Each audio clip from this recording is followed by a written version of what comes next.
In this video, we're going to try to find the S parameters of a simple circuit.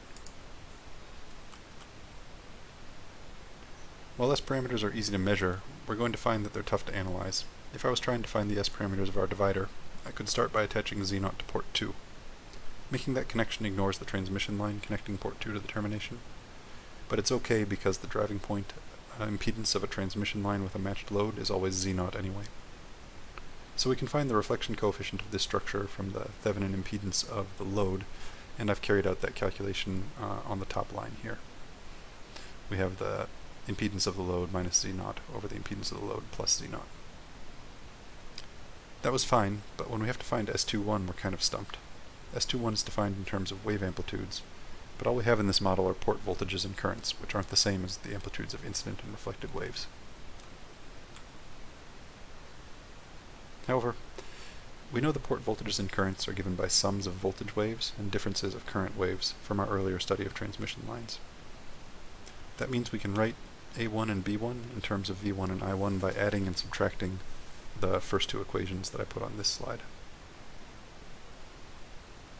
And as an aside, I found these definitions of A1 and B1 pretty baffling when I first studied S parameters, because they're often the first definitions given for A1 and B1 with no mention of transmission lines. I mentioned earlier that you can that you have to pick an arbitrary Z0 value when you define a S parameters, and doing so doesn't actually require that a transmission line be attached to your two-port network.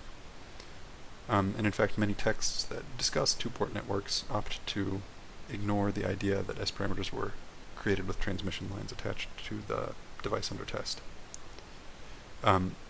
So, that was quite weird, but now that I have transmission lines, I think of these definitions as just a necessary evil for converting between port voltages and currents and wave amplitudes.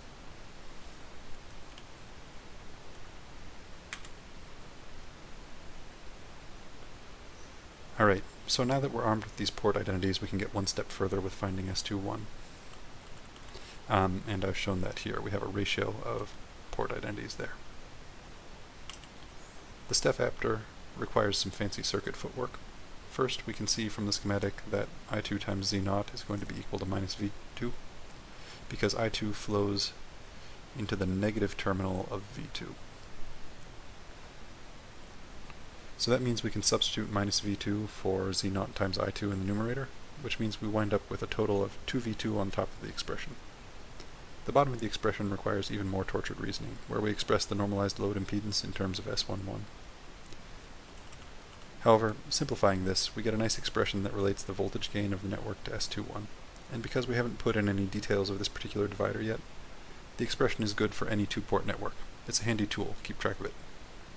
Finally, we substitute in the resistor divider equation for V2 over V1 in order to find the S21 of this divider.